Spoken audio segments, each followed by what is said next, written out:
इस देश के अंदर सनातनियों से पूछना चाहता हूँ, कथाकथित हिंदुओं से पूछना चाहता हूँ कि इस देश के अंदर लाखों स्कूल बंद हो गए हैं, चाहे यूपी है, बिहार है, हरियाणा है, दिल्ली है। अरे कहाँ सो गए हिंदुओं, कहाँ गए सनातनियों? राजनीतिक नहीं, हम हिंदू, हम नहीं हिंदू। हाँ तो क्या है? हम इस देश के मूल निवासी हैं, हम इस देश के जिंदा नागरिक हैं और हम अपनी बात डंके की चोट पर कहते हैं। इस देश के अंदर जो हिंदू राष्ट्र की बात करने वाले हैं, जो कथाकथित हैं, उनको इस बात का तो सोचना चाहिए ना भाई, कम से कम आप लोग इस देश के जन की बात करें।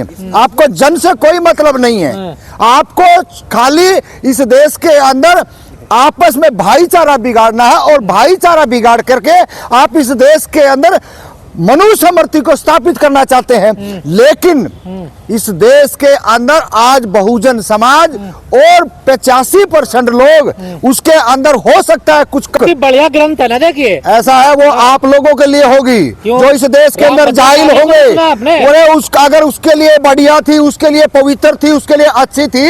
ये तो सारे के सारे ढोंग और पाखंडी लोग हैं। ये इसीलिए मनुस्मृति को लागू करना चाहते हैं ताकि इस देश के अंदर भाईचारा बिगड़ता रहे, भाईचारा ना बने।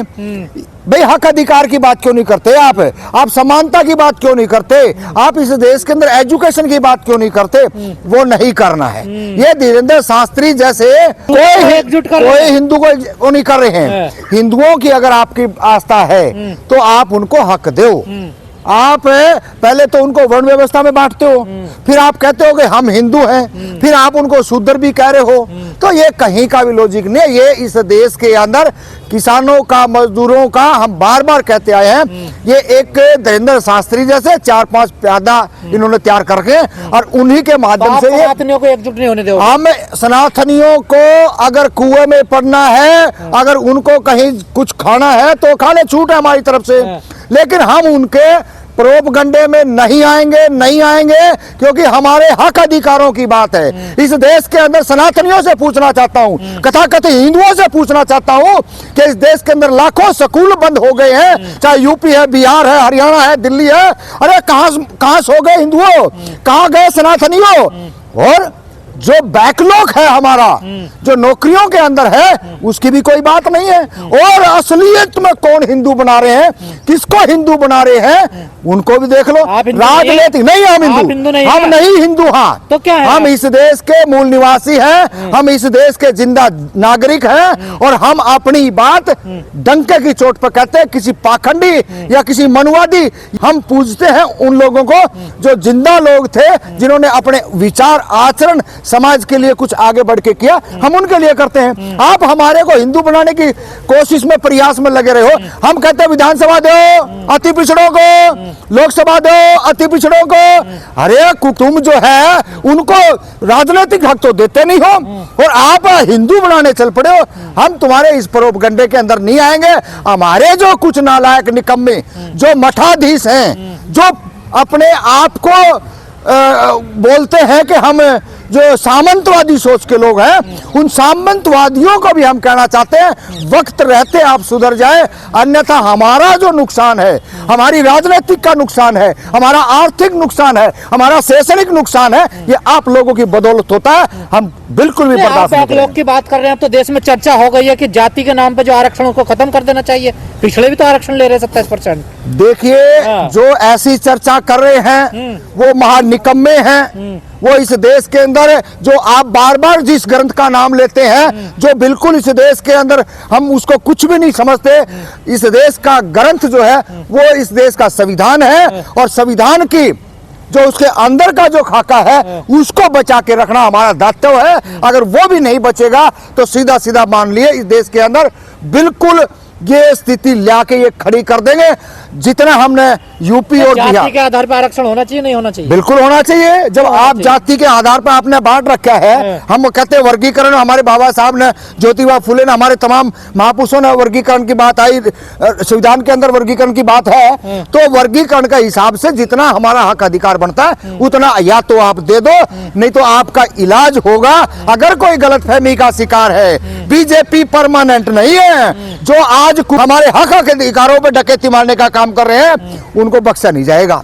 आप ये मत सोचना कि 10,000 रुपए में बिहार के लोगों को, बिहार की महिलाओं को आपने खरीद लिया, वहां के वोटरों को खरीद लिया और वहां पे फर्जी वोट बना करके आपने वहां पे जो है ना सर्वे करा के निकालने का जो काम किया है, ये भी इस देश के अंदर जनता बखूबी जानती है, खूब समझती है। समय आने पर आपका इलाज होगा। जिस तरीके से अभी नेपाल की हालात हुई थी, उसी तरीके से वो दिन दूर नहीं है। आप 2 या 3 साल, 2.5 साल रुक जाइए, इस देश के अंदर बहुत कुछ ऐसा यार भी गलत है आपकी बिल्कुल गलत है। क्या गलत? आप वहां पे 50-50 साल से लोग रह रहे हैं, जो वहां पे 3-3 पीढ़ियों ने वोट डाले हैं। अरे आप कौन हो गए? अमित शाह कौन है? नरेंद्र मोदी कौन है? और कौन बीएलओ है? जो आज बीएलओ जो है मौत के घाट पूरे बयान दे करके ने आत्मदाह पूरे देश की जनता देख नहीं रही है। जिस नरेंद्र मोदी और अमित शाह ने देश के अंदर जो नंगा नाच करने का काम किया है और उन्होंने इस देश के अंदर भड़काने का काम किया है, ये बर्दाश्त से बाहर होगा और वो दिन दूर नहीं है। इनको भारत देश की जनता और सामाजिक न्याय के लोग, तमाम जो लोग हैं जो लगातार इस देश के अंदर अमन शांति और भाईचारे की बात करने वाले हैं, वो आगे आएंगे, इनको खदेड़ा रिवीजन नहीं होने दोगे? बिल्कुल भी नहीं। क्यों होने देंगे? सारे गलत वोट है, गलत वोट है नहीं। अरे भाई गलत कहां से आ गए? आपकी 10-12 साल से आपकी सरकार है, आप क्या भूटे बूंद रहे थे? आप ये बताओ, इस देश के अंदर नरेंद्र मोदी, अमित शाह कर क्या रहा था? आपकी पुलिस फोर्स, अमित शाह उसका मालिक है। आप क्या कर रहे हो? घुसपैठियों को ना निकाला जाए। घुसपैठियों तुम क्यों घुसने दिए घुसपैठियोयों को? हम नरेंद्र मोदी, आरएसएस, बजरंग दल और उनके घटक दलों, राजनीतिक दलों से पूछना चाहते हैं, क्यों आए? वो तो पहले ही आगे थे ना। कब आगे थे? अरे आगे थे तो आपने पहले क्यों नहीं निकाले? आज 10 साल के बाद में आपको याद आ रहा है, जब विपक्ष मजबूत होता जा रहा है, तब आपको याद आ रहा है कि हम इनको बाहर निकाले। घुसपैठी आगे, ये इस देश के अंदर गोलीबारी जनता को बरगलाने का काम है और ये कतई बर्दाश्त नहीं होगा।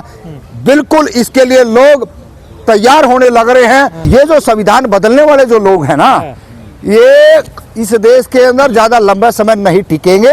ये आप भी देख लेना। ये जो जितना करते आए हैं इस देश के अंदर, बहुत जनता ने बर्दाश्त कर लिया, गले तक जनता भर चुकी है। अब जो आमने सामने की बात है, तो फिर भी मोदी जी को दे रहे हैं सब। मोदी जी को कोई वोट नहीं दे रहा। इस देश के अंदर कुछ लोगों का माइंड हैक किया हुआ है, जैसे 10,000 रुपए के और या पेड वर्कर जो बीजेपी आरएसएस में। मैं तो आपके माध्यम से तमाम उन माँ बापों को, इस देश के युवा जो साथी है, कि अपने बच्चों को करनी सेना या बजरंग दल या उनकी और जो सेना है उनमें मत जाने दो, पेड वर्कर मत बनाओ और इससे बचना चाहिए। आप अपने बेटे को अच्छे स्कूल, कॉलेज, यूनिवर्सिटी के अंदर भेजें। आप इस देश के अंदर जो हमारे महापुरुष हैं, जो सामाजिक योद्धा हैं, आप उनको पढ़ाएं, उनको नहीं पढ़ाना।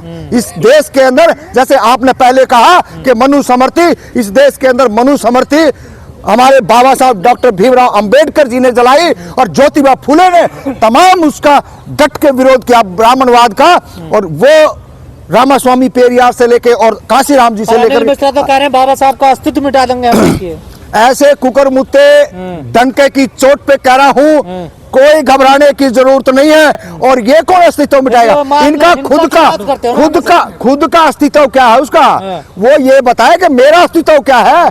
बाबा साहब को मिटाने वाले कितने चले गए। आप जैसे बाबा साहब ने एक ऐसा पौधा लगाया, एक ऐसा दरख्त लगाया, आज फल भी दे रहा है, छांव भी दे रहा है। और बहुजन समाज के लोग लगातार दिन दुगनी और रात चौगुनी होते हुए पढ़ लिख करके आगे बढ़ रहे हैं और संघर्ष कर रहे हैं। घर के पास से निकली थी हिंदू राष्ट्र बनाने की यात्रा, आप भी शामिल हुए? हाँ बिल्कुल शामिल हुए, बिल्कुल शामिल हुए। 3 दिन तक इस देश के नागरिकों को बताना चाहता हूँ, 3 दिन तक डिटेन करके रखा हरियाणा की फरीदाबाद पुलिस ने, क्राइम पुलिस ने।